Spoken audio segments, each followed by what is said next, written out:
Merci Jean, merci aux organisateurs par rapport à cette journée. Donc effectivement, moi je vais vous parler du développement du handball dans ces temps de crise dont Olivier a mis en place les contours et interroger finalement pourquoi est-ce que le handball va se développer à cette période, donc entre 1937 et 1948. Donc Olivier l'a dit, on est dans une période de crise, des crises politiques, des crises sociales, sanitaires, économiques, etc. Pourtant, au niveau du handball, on observe le développement de cette pratique qui émerge en France dans l'entre-deux-guerres. Alors, vous avez à gauche de la diapositive un extrait par rapport au sport scolaire et on a une juxtaposition là, des propos de Charles Thiébaut qui met en évidence une expansion finalement du hand scolaire à cette période. Et puis, à droite de la diapositive, j'ai remis comment le hand s'est développé entre 1940 et puis 1947, quels sont les foyers de pratique. Et on observe donc que finalement, on a des foyers de pratique qui se multiplient pour en 46-47 finalement avoir une représentation géographique qui est à peu près commune sur l'ensemble de la métropole. La question qui vient, c'est donc comment est-ce qu'on va pouvoir expliquer cette relative continuité dans le développement du handball alors que au niveau du contexte, on a différentes crises qui sont mises en évidence. Pour ça, je vais mobiliser une notion, c'est la notion des représentations. Donc une représentation, c'est bien une forme de connaissance socialement élaborée et partagée, ayant une visée pratique et concourant à la construction d'une réalité commune à un ensemble social. Cette notion de représentation, finalement, croise ce qu'on va appeler l'histoire sociale et l'histoire culturelle pour pouvoir identifier quelles ont été les représentations du handball véhiculées à cette période, partant finalement de l'hypothèse que si le développement du handball peut avoir lieu, c'est bien parce que le handball va répondre aux enjeux actuels, aux enjeux des différentes périodes, et donc que la représentation qui en est véhiculée coïnciderait avec les attentes, les enjeux de chaque période. Donc l'idée, c'est finalement de croiser la notion de représentation avec les différents contextes et les différentes attentes qui sont liées avec les différentes crises qui sont véhiculées. Donc finalement, je vais essayer de voir quelles ont été les représentations du handball et puis dans quelle mesure aussi les différents contextes ont favorisé le développement du handball. Pour ça, d'un point de vue méthodologique, alors désolé, il y a des choses qui se superposent avec la version PowerPoint de cet ordinateur, mais c'est pas grave, je pense que vous arrivez à lire. D'un point de vue méthodologique, on a très peu d'archives institutionnelles sur cette période. Et donc, je vais me focaliser principalement sur l'analyse de la presse. Donc, à la fois de la presse généraliste, donc des quotidiens comme Le Figaro, L'Humanité, Le Populaire, Paris Soir. De la presse plutôt spécialisée, l'auto, tous les sports. Et puis aussi des revues plutôt professionnelles ou fédérales. Donc, en croisant ces différents éléments, il y a un point de vigilance à avoir. Bien sûr, on n'arrive pas sur la réalité de ce qui s'est passé. On est bien sur les représentations qui sont forgées dans la presse. C'est pas la copie identique de ce qui s'est passé, mais c'est vraiment une représentation de l'image de la pensée collective autour du handball à cette période. Bien sûr, les témoignages directs sur cette période ne sont pas possibles, donc on va aussi considérer que l'analyse des journaux permet en fait de reconstruire les connaissances qu'avaient les Français, ou en tout cas l'image que pouvaient avoir les Français à cette période de cette pratique sportive. Par rapport à la période étudiée, sur la droite de la diapositive, vous avez l'évolution du nombre d'articles qui mentionnent le handball dans différents quotidiens. À partir de 1936, sur la période qui nous intéresse, on a vraiment une explosion du nombre de journaux, enfin d'articles en tout cas, au moins dans l'Auto et dans Le Figaro, avec un pic surtout à partir de 1937. Bon, je l'expliquerai plus tard, mais effectivement, 1937, c'est une date relativement importante dans le développement du handball, notamment par rapport au développement scolaire. J'en viens à la problématique finalement de cette communication autour du fait que le handball véhicule tout un kaléidoscope de représentation et donc selon les contextes, on va venir piocher sur une facette ou une autre du handball pour être en adéquation avec le contexte et justifier qu'il y ait toujours ce développement de la pratique. Donc on va avoir finalement le handball qui va se développer, qui va prendre de plus en plus de place dans l'éducation des corps. Et je ne me limite pas au domaine scolaire, je parle vraiment de l'éducation des corps à la fois à l'école, mais aussi dans d'autres mouvements, le mouvement du sport ouvrier, le mouvement fédéral. Et finalement, ce développement se justifierait par une adéquation de la représentation de la pratique en lien avec les attentes du contexte. Donc il y a des contextes favorables, mais en plus, on va pointer du doigt finalement sur certains éléments du hand qui seraient encore plus en adéquation avec le contexte. Par la suite du coup de la présentation, je vais essayer d'être plutôt d'un point de vue chronologique sur d'abord l'entre-deux-guerres, le régime de Vichy, l'occupation et puis la libération. Pour autant, il ne faut pas voir les représentations comme étant figées dans le temps et absolument associées à un contexte en particulier. Il y a vraiment des porosités, des continuités qu'il va falloir envisager. Première représentation du handball qui est véhiculée dans l'entre-deux-guerres, c'est le fait que le handball, c'est un sport collectif amateur et qui est adapté aux femmes. C'est particulièrement en adéquation avec finalement les organisations sportives alternatives de l'entre-deux-guerres. Par là, j'entends le sport ouvrier et le mouvement du sport féminin. Par rapport au fait que c'est une pratique qui va être adaptée aux femmes, je vais faire juste un petit retour en arrière. Une des origines du handball, c'est ce qu'on appelle le Hazena. Donc, c'est l'image que vous avez ici, qui correspond à un jeu tchécoslovaque uniquement féminin. Donc le fait qu'une des origines du handball soit déjà un sport féminin fait que quand le handball va se développer, on va avoir des caractéristiques qui vont être reprises et qui s'inscrivent, qui plus est, dans un contexte où le sport féminin est en vogue. Et donc, on a deux indicateurs qui contribuent au développement de cette pratique. Autre argument en faveur du Hazena, c'est que dans le handball ou dans le Hazena, on court, on saute, on lance et on a des techniques qui sont similaires, par exemple, à l'athlétisme et notamment au lancer de javelot. Et le lancer de javelot, à cette époque, est particulièrement apprécié pour les femmes, je cite, car le geste implique de la grâce, de l'adresse, qualité déjà observée chez les lanceurs. Et donc, on a une adéquation entre la représentation de la femme de l'entre-deux-guerres et puis cette pratique sportive qui récupère des techniques d'autres sports. Et puis en complément de ce contexte d'émancipation des femmes, de sport féminin, c'est aussi une période où dans les années 20, dans les années 30, surtout le football féminin est en baisse. Il y a des caractéristiques qui mettent à mal finalement la féminité qui est associée à cette période. Je peux citer Laurence Prudhomme, mais ces femmes chaussées de bottines à crampons, vêtues d'un béret, d'un maillot et d'un short flottant sont la cible de nombreuses critiques et railleries. On a déploré que l'être de grâce, d'élégance et de charme qu'est la femme risque de perdre à la pratique de sports violents comme le football tant de qualités raffinées et de subtiles vertus. Donc on va associer finalement au handball des caractéristiques qu'on chercherait chez les femmes et qui pourraient justifier son développement dans cette pratique. En lien cette fois avec le monde du sport ouvrier, le sport ouvrier se développe fortement dans l'entre-deux-guerres, notamment à partir de 1934 avec la création de la FSGT. Vous avez les chiffres.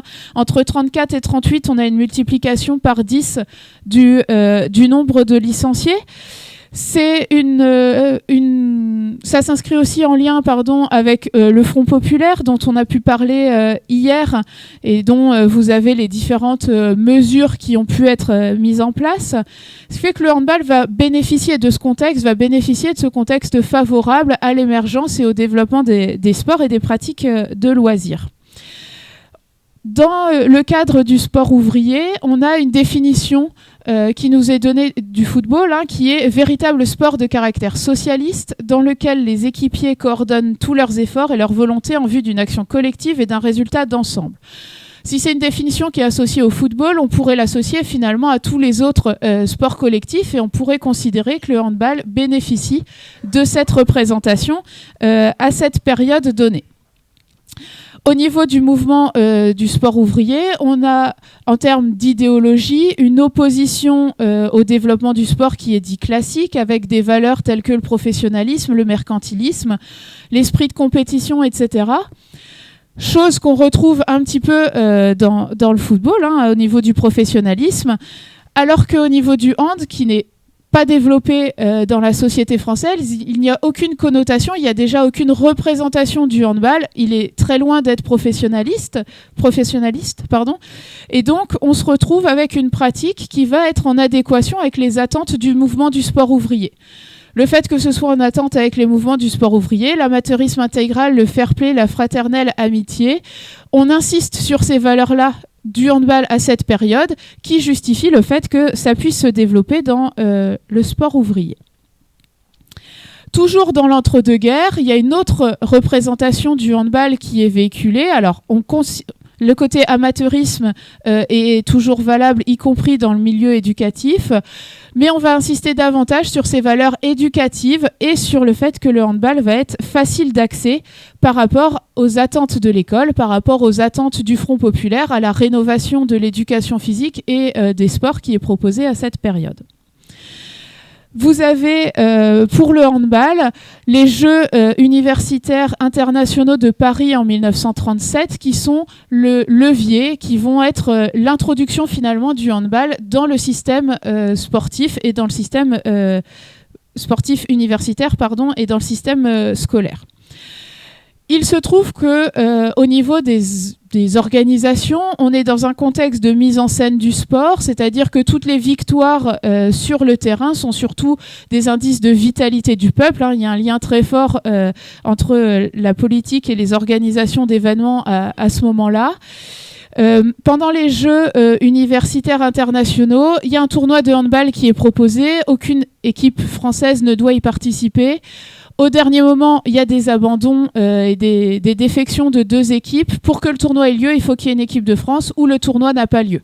On est dans ce contexte de mise en scène du sport, donc le choix qui est fait, c'est de former une équipe pour que le tournoi puisse avoir lieu, pour bénéficier finalement de ce contexte. On est aussi dans un contexte d'institutionnalisation du sport scolaire. L'OSU est créé en 1938. Donc, le handball arrive en France au moment où le sport scolaire est institutionnalisé. Et donc, on va avoir un lien très fort entre les deux. Ce lien va être médié par les professeurs de PS qui voient dans le handball une représentation d'un sport qui se veut très éducatif, qui se veut relativement complet. On court, on saute, on lance, qui se veut finalement très simple dans le sens à la portée de tous. En comparaison, par exemple, aux autres sports collectifs où on peut avoir des règles plus difficiles d'accès, finalement, le handball, c'est il faut lancer le ballon dans le but adverse en se servant uniquement des mains. Seul le gardien de but a le droit de se servir des pieds. Voilà les règles basiques, comparativement au rugby où il y a des règles plus complexes à prendre en compte. Et donc, cette simplicité dans l'accès au sport fait qu'au niveau des enseignants d'EPS et du système éducatif, le handball va se diffuser. On a aussi un autre élément en comparaison avec les autres sports collectifs, c'est le fait que le handball est considéré comme non brutal. Alors ça peut paraître bizarre par rapport à l'image qu'on renvoie aujourd'hui du handball, mais à l'époque, il faut savoir que le handball se jouait sur un terrain comme un terrain de foot à 11 joueurs, c'est-à-dire qu'en termes de densité de joueurs, il y avait quand même de l'espace entre eux, et donc la notion de brutalité était un petit peu mise de côté. Alors qu'à cette même époque, il est dit, le rugby est suspect à cause de sa brutalité, le football à cause du racolage, il y a de la place pour un nouveau grand jeu. Donc le handball se développe dans l'entre-deux-guerres au moment où d'autres sports collectifs sont décriés et donc va bénéficier de ce contexte pour pouvoir être intégré à l'école, et on va y associer donc une représentation d'un sport éducatif non brutal, adapté à la fois aux garçons comme aux filles. Dans le côté non brutal, on peut rajouter aussi le lien avec le contexte sanitaire de l'époque. Vous avez la fin de la citation là sur le jeu de ballon, c'est « sans admettre un excès d'effort ». Donc on considère finalement que le handball pourrait répondre aux attentes de l'époque d'un point de vue sanitaire où on peut faire un petit peu de sport, mais on ne va pas aller dans les excès de la pratique qui seraient décriés. C'est également la conception qui est véhiculée par le directeur technique de l'OSU dans une lettre qu'il adresse aux enseignants d'éducation physique. Je vous ai sorti juste l'extrait où il en parle. C'est un sport éminemment athlétique et convenant parfaitement aux qualités de rapidité, d'intelligence, de souplesse et de correction qui doivent être exigées des potaches et des étudiants. On a ici la notion de ce sport éminemment athlétique. On a un lien donc entre le développement du handball et l'athlétisme, notamment parce que le handball finalement serait préparatoire à l'athlétisme, puisque pendant la saison hivernale, on va se préparer à courir, à sauter, à lancer, et on va pouvoir proposer des compétitions d'athlétisme en dehors de cette pratique. Le fait que justement le handball se déroule l'hiver au moment où il n'y a pas forcément de compétition sportive, ça contribue aussi à son développement puisque les athlètes sont soi-disant sûrs de ne pas se blesser, mais ils vont se préparer pour la saison estivale. Donc dans ce contexte sanitaire, finalement, le handball apparaît comme étant un des sports idéal peut-être pour se développer dans ce contexte. Le régime de Vichy va assez rapidement reprendre ce principe. La conception du sport éducatif est véhiculée et on va la coupler surtout au fait que le handball, c'est un sport complet. Alors je vous l'ai dit, on court, on saute, on lance, mais qui est clairement en adéquation avec la conception de l'homme nouveau qui est souhaitée par le régime de Vichy. Alors, dans le contexte du régime de Vichy, on a une institutionnalisation aussi des fédérations qui est proposée. Et donc, le handball, qui n'est jusqu'alors pas institutionnalisé, va l'être par le régime de Vichy, qui va mettre en place la Fédération française de handball. Donc, on a le régime de Vichy qui soutient finalement cette pratique, qui semble en adéquation avec ses attentes. Avec ses attentes dans la représentation de l'homme à former, on a plutôt des corps qui se veulent harmonieux, à la fois du haut du corps, du bas du corps. Ça fait écho, si on regarde l'image de gauche, presque à une statue grecque, l'Antiquité grecque étant une référence du régime de Vichy. Donc on va retrouver une symbolique assez forte des attentes du régime de Vichy à travers cette pratique. Je ne parle pas non plus sur l'affiche ces jeunes gens, jeunes filles pratiquer le handball, donc un petit peu de propagande envers cette pratique, où on a le ciel le bleu et le vert qui vont représenter presque la nature. Donc on va se retrouver avec une idéologie du régime aussi autour des sports de pleine nature, des bienfaits de la nature qui sont véhiculés. Dans ce contexte aussi du régime de Vichy, les sports collectifs sont dits particulièrement éducateurs, comme quoi ils constituent une école de vertu sociale. Donc on a aussi un contexte qui est favorable au développement des sports collectifs. On a un sport collectif qui est relativement récent, qui ne véhicule pas de valeurs de professionnalisme, etc. et donc qui va être pris en charge au niveau du régime de Vichy. Par la suite, je vais aller un petit peu plus vite pour les 2 dernières diapositives, mais de toute façon, c'est des périodes plus courtes, en tout cas où il y a moins de choses à dire. Le handball va continuer à se développer même pendant l'occupation. Donc, on a le régime de Vichy qui continue son développement. Pendant l'occupation, le handball est d'origine allemande. Donc là, on va insister sur la représentation du handball comme étant une pratique allemande pour justifier son organisation. Et donc, en justifiant son organisation par l'origine allemande, les compétitions sont autorisées, sont même encouragées par l'occupant pour pratiquer ce sport. Il y a une organisation, donc c'est l'extrait de presse que vous avez, où on va réaliser un match entre le nord et le sud, en tout cas le nord contre le sud, sous-entendant qu'on va développer la pratique dans les 2 milieux. Alors, juste exception faite, sous l'occupation, par contre, en zone libre, dans les archives, on nous dit bien qu'il fallait dépasser le caractère germanique de la pratique. Donc on va avoir une représentation même qui est ambiguë à cette époque.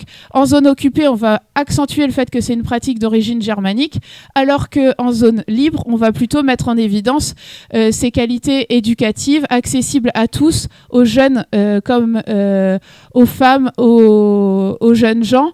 Et on a ces 2 représentations qui justifient dans des espaces différents leur développement. Arrive la libération. Finalement, le handball va toujours avoir cette représentation d'un sport scolaire, puisqu'il s'est développé en priorité par les scolaires, au point même, vous voyez en 1949, là, d'être le porte-drapeau du sport scolaire, où c'est le handball qui est mis en évidence. Par rapport... Ouais. Je crois que, en guise de conclusion... Ouais. Laisse-moi mes 2 minutes de plus. Par rapport à d'autres sports, finalement, au moment de la libération, ce qui est mis en évidence, c'est toujours cette représentation d'un sport éducatif, d'un sport sans brutalité, et surtout d'un sport complet qui permet d'éduquer et de prendre en considération les corps qui pourraient avoir été affaiblis durant la guerre. Donc on va avoir ces éléments-là. On va avoir aussi également le fait que suite à la libération, on est dans un contexte économique, matériel qui est très difficile.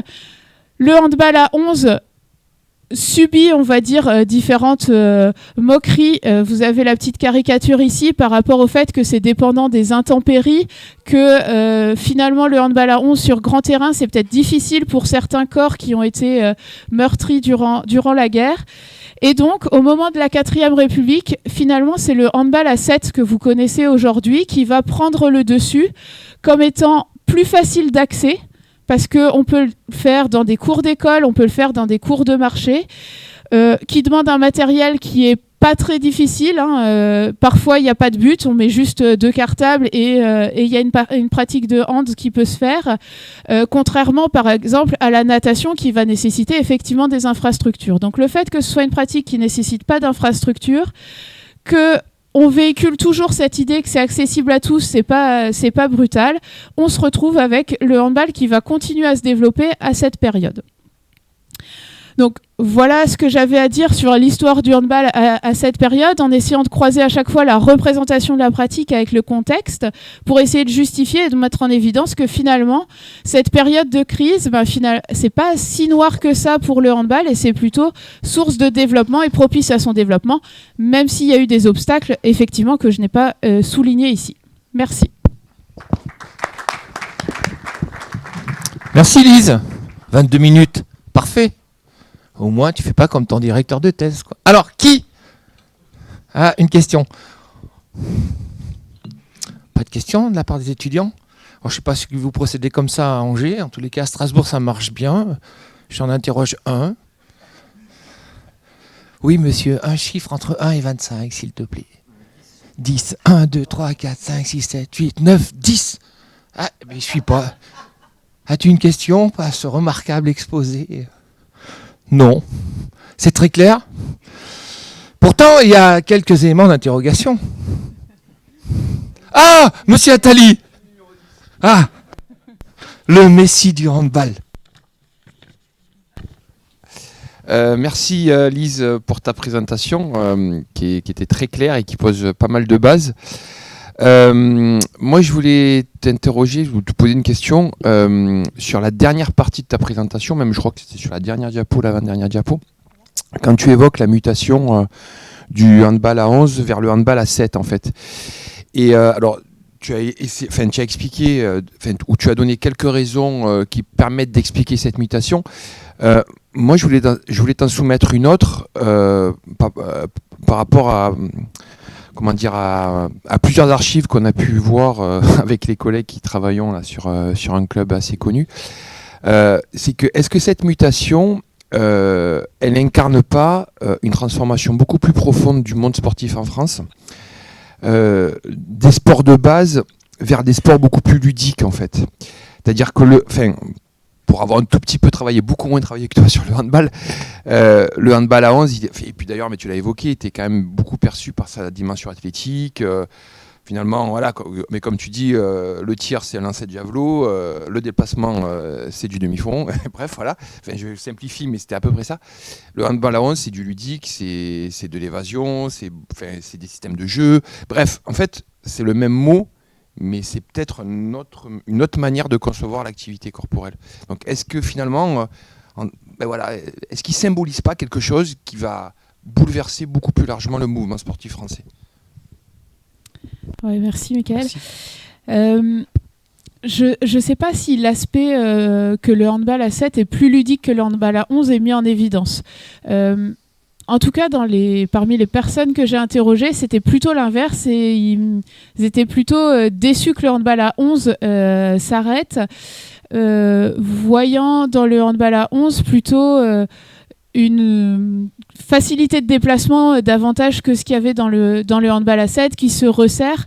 Par contre, au handball à 7, forcément, on a plus de joueurs au sein d'un plus petit espace et ça renforce le côté un peu théâtralisation de la pratique, spectacularisation aussi de la pratique, parce que on va avoir une densité de joueurs, une dramaturgie qui va être plus importante que sur du handball à 11. On va avoir plus de buts. Donc peut-être que là, on peut y voir aussi, comme tu dis, une modification au niveau du sport en général. Je pense qu'il y avait une difficulté d'accès au handball à 11 aussi qui était fait parce qu'il fallait effectivement être fort physiquement. Aucun remplacement n'était possible au départ dans les premiers matchs, donc il fallait tenir la durée du match sans remplaçant. Je pense qu'au départ, le handball à 7 arrive plutôt par le biais de l'école, c'est d'ailleurs eux qui poussent pour que ce soit du handball à 7 qui perdure et pas le handball à 11, pour cette facilité d'accès pour tous. Voilà. Très bien. Une autre question ? On a encore 2 minutes. J'ai tellement bien respecté le temps. Tu vois. Ouais, mais c'est ça la nouvelle génération. C'est pas des révolutionnaires, qu'est-ce que vous voulez ? Bon, moi j'avais une question quand même, si je peux me permettre. On m'a donné le micro. Ah, Étienne. En tant que handballeur. C'est le boss alors. Merci Jean. J'ai une petite question sur les représentations. Ouais. Est-ce que tu as trouvé dans les archives des témoignages de pratiquants qui corroborent les représentations qu'on essaie de véhiculer ? Par exemple, sous le régime de Vichy, c'est des représentations qui projettent en fait sur la pratique. Mais est-ce que de l'intérieur, c'est vécu de la même façon si tu as des témoignages ? Ouais, c'est vécu de la même façon, mais notamment par rapport à ce côté éducatif, mais d'autant plus que en fait, dans le handball, on a majoritairement des enseignants d'EPS. Et donc, en tout cas, ils affichent les mêmes représentations de cette pratique, quoi. Là, clairement, c'est accessible à tous. Je pouvais le faire dans ma cour d'école, même s'il y avait un arbre au milieu, c'était pas grave. Même si, alors je sais plus le nom du village en Bretagne, mais la cour est pas rectangulaire, mais du coup le coin il est sur le mur vertical du mur, mais c'est pas grave, on joue. Donc tu le retrouves quand même dans les discours qui sont proposés, et y compris, je dirais, assez récemment encore, quand j'avais interrogé Joël Delplanque, qui était le président de la FFHB à l'époque, il évoquait vraiment cette notion d'éducation, de la grande famille des handballeurs pour toutes et tous. Et puis, on a aujourd'hui le Hand à 4 qui se développe par rapport à cette problématique, quoi. Donc oui, tu le retrouves. Il n'y a pas de handballeur, il n'y a pas de handballeuse dans la salle ? Moi, j'ai été frappé par une de tes diapositives où tu parles des vertus sociales. Au moment où Maurice Baquet parle des vertus qui s'enseignent, mais quelles sont donc ces vertus sociales du hand ? Et question subsidiaire, le Jep Pasco, qui est quand même un rugbynophile, comment il voit la montée du handball considéré comme un sport non brutal ? Est-ce que tu as des éléments ou est-ce que c'est des perspectives ? Ouais, directement sur Pasco, j'ai pas d'éléments. Ça...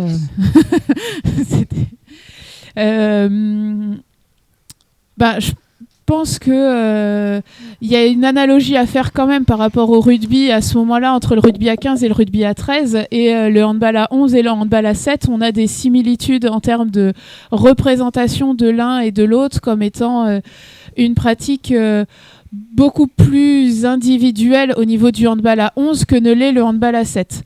Donc au moment aussi, ça rejoint un peu ce que tu disais Mickaël, mais quand le handball à 7 est proposé, c'est dès 1942, et ça renvoie aussi à une conception de la pratique comme devant être beaucoup plus collective.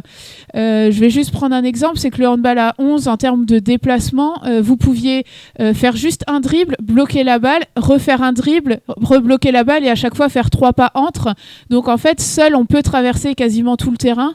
au handball à 7 arrive, c'est quasiment le seul changement en termes de règles, le fait qu'on ne peut plus bloquer la balle, on est obligé de dribbler en continu, ce qui fait que pour progresser, si je bloque la balle, je suis obligé de jouer avec mes partenaires, chose qui n'était pas forcément le cas dans le hand à 11. Et donc, il y a une analogie quand même par rapport au rugby sur les deux représentations. Après, sur les vertus sociales, c'est ce qui est avancé, c'est-à-dire qu'on part du postulat ou de l'idéologie selon laquelle, dès lors qu'on fonctionne en équipe, il y a des vertus qui se développent et il y a un esprit d'équipe qui est fait, il y a une forme de coopération, un petit peu une forme de magie de la tâche qui est affichée telle qu'elle, quoi. Merci. 9h30. On est parfait.